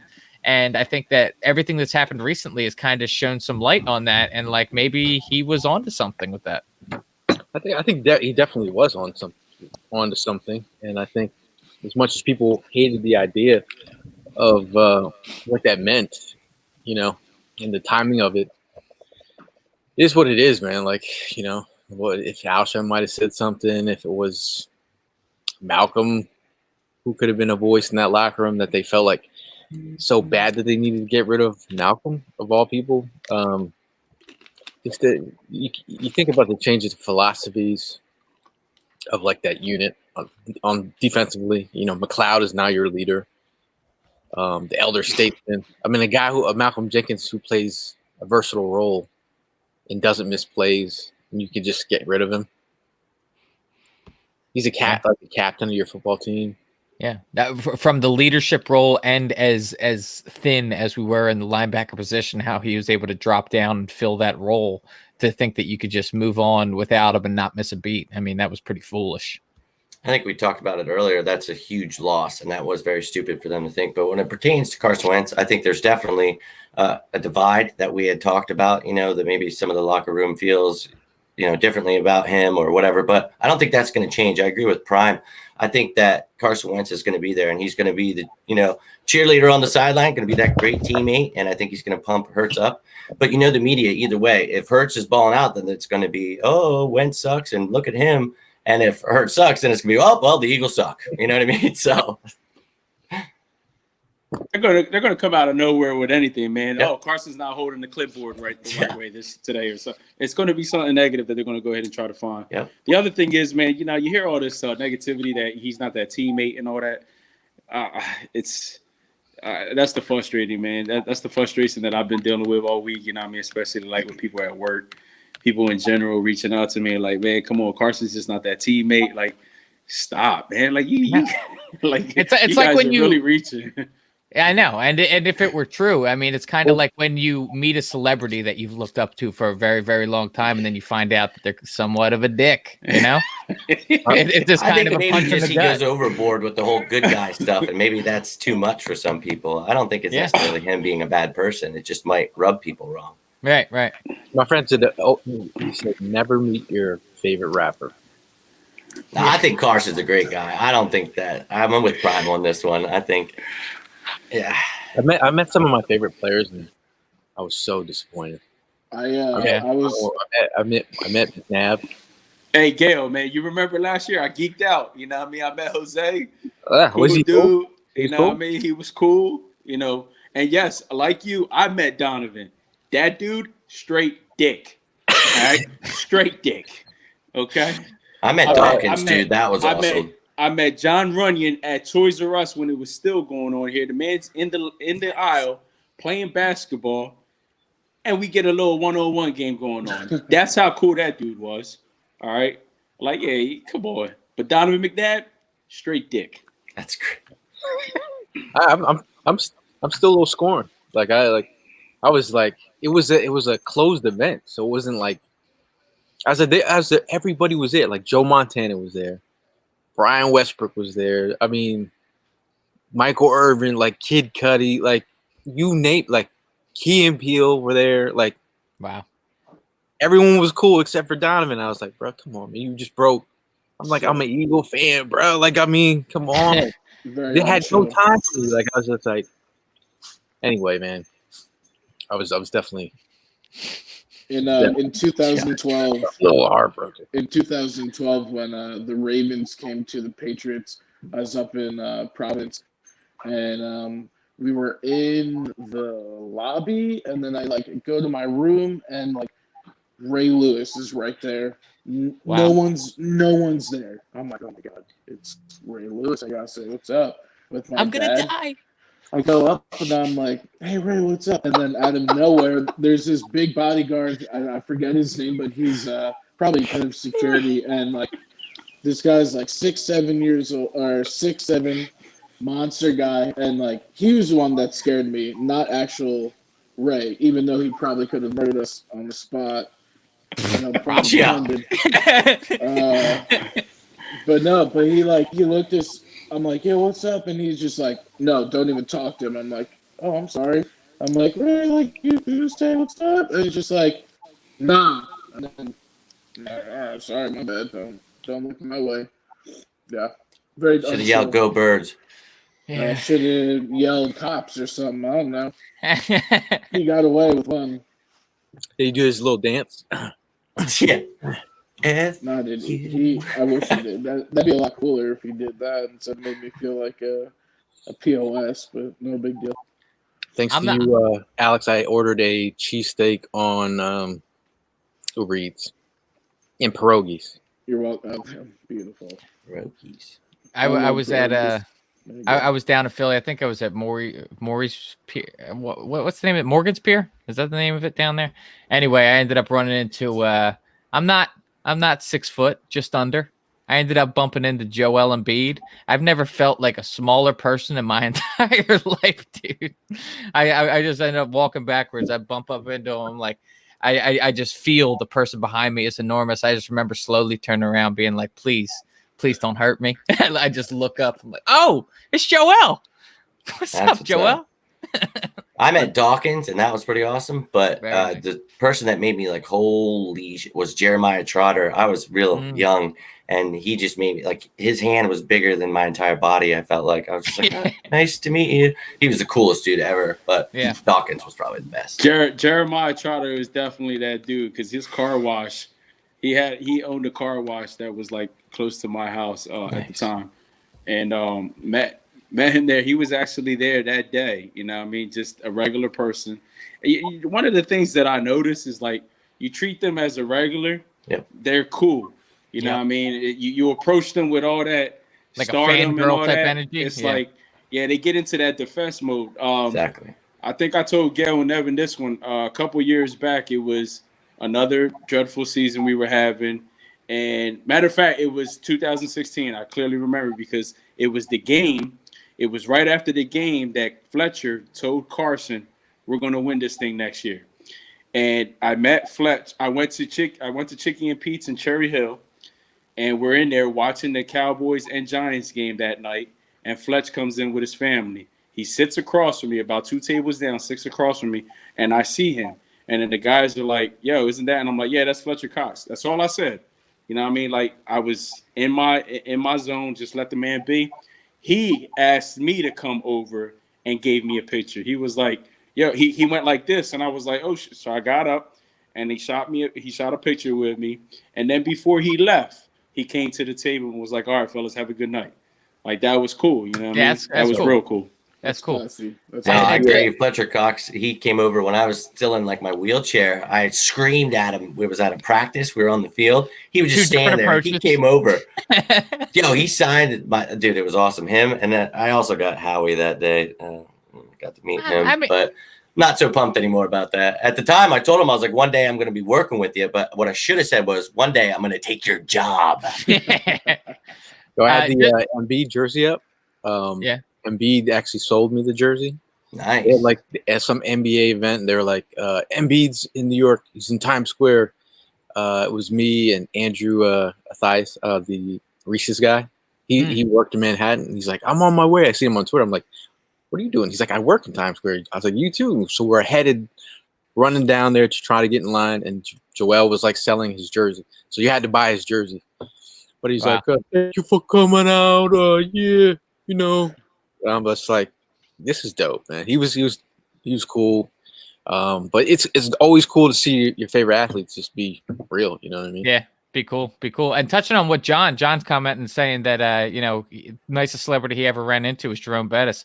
I actually had the privilege of meeting Jerome Bettis as well. I was out in Pittsburgh years ago celebrating a friend's birthday, and we went to Jerome Bettis's club out there, probably the same one that he's talking about. And that thing, first of all, like that place was popping, like just shoulder to shoulder pre-COVID. There's if COVID existed back then, everybody would have had it. Yeah. But I just remember going up to the bartender and I ordered a drink, and turn around. I'm talking with the friends that I showed up with, and I turn back around. Jerome Bettis is handing me my drink. I just stood there in shock. I'm like, yo. And then the bartender came back over. I was like, was that Jerome Bettis? He's like, yeah, he's here all the time, man. He just comes out and chills. It's like, he was a cool dude. He was a super cool dude. John's like, Charles Barkley splashed me and my friend with hot tub water at a sports club. We were 15 years old, and we were going to ask for an autograph. That's terrible. That's terrible. That's terrible. John, terrible. I'm sorry that Charles acted that way to you. Terrible. I made food for some people. Jerome McGinley, Teddy Bruschi, a couple other people up in Boston. How was Teddy? I always thought Teddy was a good guy. At least he seemed super chill. Like he looked like, honestly, he looked like a dad just walking in. Mm-hmm. He wasn't like that big built frame anymore. Right. Like, he's really small now. But he's super nice. And Jerome McGinley, I was like, he looks so familiar. Like, who's that guy?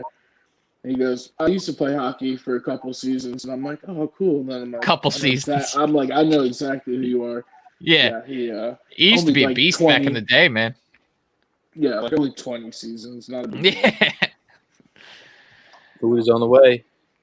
You guys ever look at the Uber Eats driver and you like start judging them by their profile?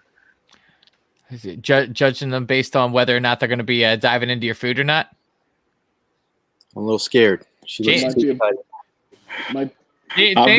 never done the Uber. Neither have I. No, like I'm telling you, I didn't start doing it until the pandemic, and then I realized that you could just like the snap of the finger, McDonald's is at your door. Yeah, I'm totally guilty of it. As a guy that worked in a restaurant, I'm willing to admit now that I've been completely removed. There's been a couple instances people order, 100 wings for the game. I'm delivering them their food. I'm sitting at the fucking stoplight, and I'm like, you know what? I haven't eaten all day. They're not going to be. They're not going to count all 100 wings here. Yeah, eat 2 of them at the stoplight, throw them out the window. I've been there. What a dick. I've been there. Yo, you got your little raccoon hands in the fucking food. Oh man! Listen, like it came in a pizza box, right? So like I could open the pizza box, or it's like taped shut. So like there's so many wings in there that it's kind of you can't even shut the box entirely. So I was doing them a favor. It fit better with 2 missing wings. That's great. I gotta roll out though, gentlemen. I love you all, Jimmy, and everyone out there. Yes. Jimmy, go Birds, baby. Thank you, Jimmy. And, let's hope that after the game we're having some positive conversation. Even if we lose, let's see something good from these young guys. We'll make it fun. We'll make it fun no matter Hell what. Yeah. Love you guys. And as always. Likewise. Game. Go Birds. I'm kind of judging Evan now. Like I've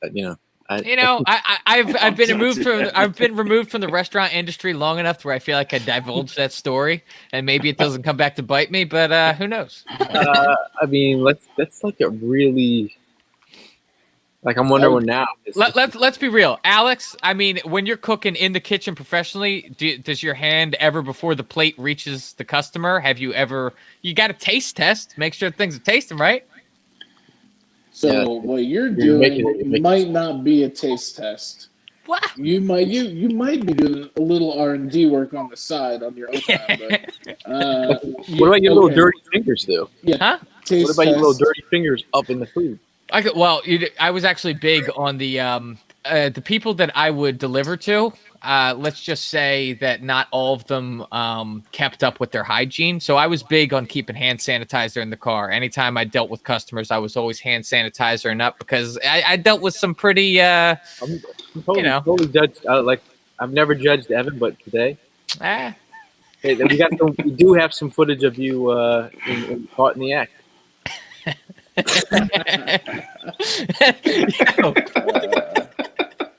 The scamper, everything. That's pretty much it. Right description, pretty good. You fucking dirty raccoon! You fucking. I would. Yeah, hey, if you were like the delivery boy at my place, I'd definitely yell at you for sure. For sure. Not gonna lie. I'm not sitting here saying what I did was right by any means, but I'm just saying I'm confessing to some sins that I've had in the past. Yeah. This is a tasting spoon, and you're gonna taste with this. These are your bear paws, and you're gonna eat with these. There's a difference. Yeah, that's fair. That's fair. Right? Yeah, no. But there's a reason that I switched up industries. Maybe that one just wasn't for me. Hey John, I love 2 cheeseburger meal. That's the only thing I get from McDonald's. Yo, that honestly, that's a killer meal. Just the $2 burgers. But the thing is, crap, but not too much crap. I like how you ordered that. So that's like the that's a $2 meal, and you got it on Uber Eats. So what are you gonna pay? $25 for it? I spent like 20. On Uber Eats, it's like $19 for some cheeseburgers. It costs $2 if you go there. Wow. But like, you could literally just like hit the button and man, hell no, you gonna go pay $19 for 2 burgers? Stop. Well, I get the apple pie too. Apple pie too. 2 apple pies. So. I will make it worth it. You know what I mean? You might as well get the whole big meal.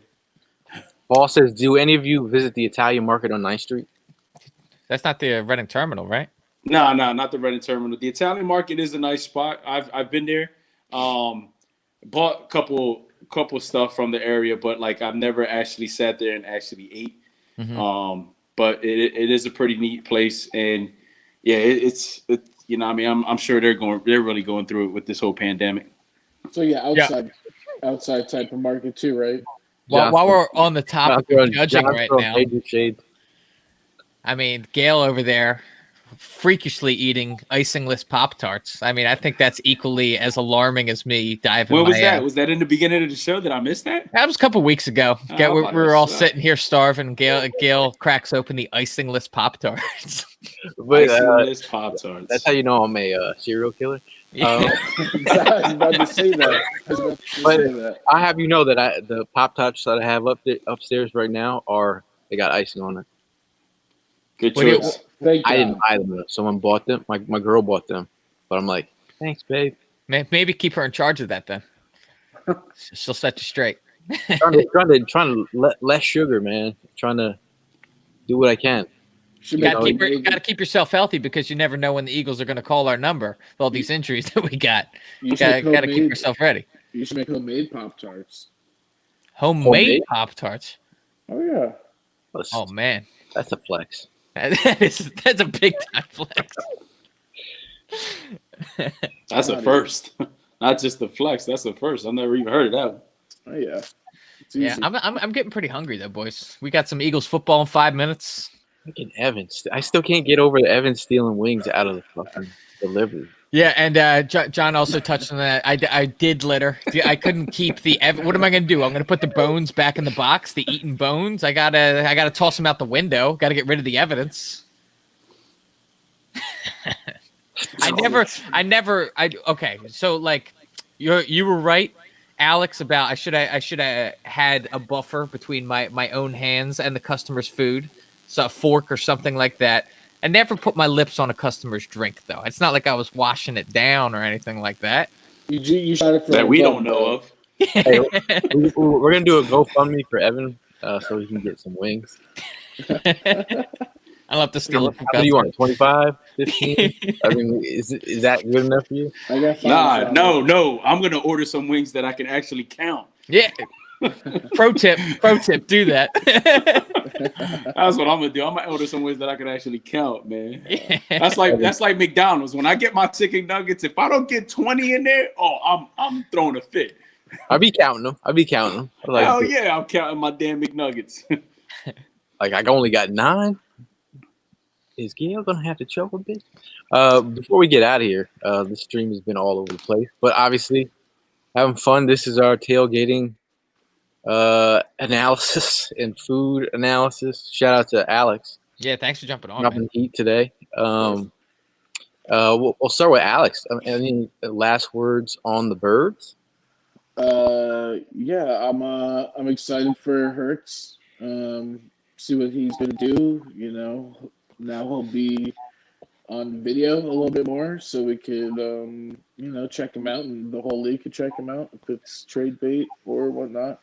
But yeah, let Carson chill, relax, do some meditation. Hopefully we can surprise some people, and I'd love to see the ball ran more than 10 times. That'd be cool. Just saying. Out of curiosity, is that new ink on your arm? It looks like that's freshly shaved right around the tattoo. Yes, it is. I see that. Yes, you can. Psycho. Oh, I love it. That's Thank nice. you. Very nice. Yeah. Yeah. As for me, I'm coming from the same boat as Alex. I mean, I'm looking forward to seeing what Jalen Hurts is going to bring to the table today. I'm hoping that Darius Slay has some more luck today versus Michael Thomas. I'm thinking that I'm thinking of Michael Thomas as a safety blanket for Taysom Hill, and I'm thinking that he's going to want to go his way a lot. And he's not as good a quarterback as Drew Brees is, so potentially maybe the first Darius Slay pick as an Eagle today. I'm hoping for it. I mean, we've been talking about it week after week. It's got to happen eventually. I'd love to see a spark out of Jalen Hurts today. If that means the beginning of the end of the Carson Wentz era, that might be where we're at. It's been a totally weird season. Probably going to get weirder, but I just want some positivity today. Yeah, like I said, man, I'm just looking to see what these young boys can go ahead and do. Nothing but luck to Jalen Hurts. Go in there and shine, bro. I hope you spark things up. We do need it. With 4 games remaining into the season, any little spark right now could be helpful. So go out there, do your thing, be healthy about it, be wise, and try to get the other young boys involved as much as possible as well, so that way we can see what the future holds for them. At the end of the day, it's always go Birds. Go Birds! Yeah, I mean, at this point in time, again, I'm evaluating the squad, just seeing what they have to offer. Obviously, we'd like to see them win. You'd like to see them win with some young guys, show some heart, show some pride. We'd love to see some fight Eagles fight. It doesn't matter who's on the football field, but Jalen Hurts, have yourself a good game out there. You're up against a rock and hard place, but hey, if the team is playing as one, who knows what can happen. But as always, it's fly Eagles fly. We'll see you guys in the post-game pod. I know you guys always bring the thunder, but we see you guys after the game. And go Birds. Go Birds. Thank you, guys.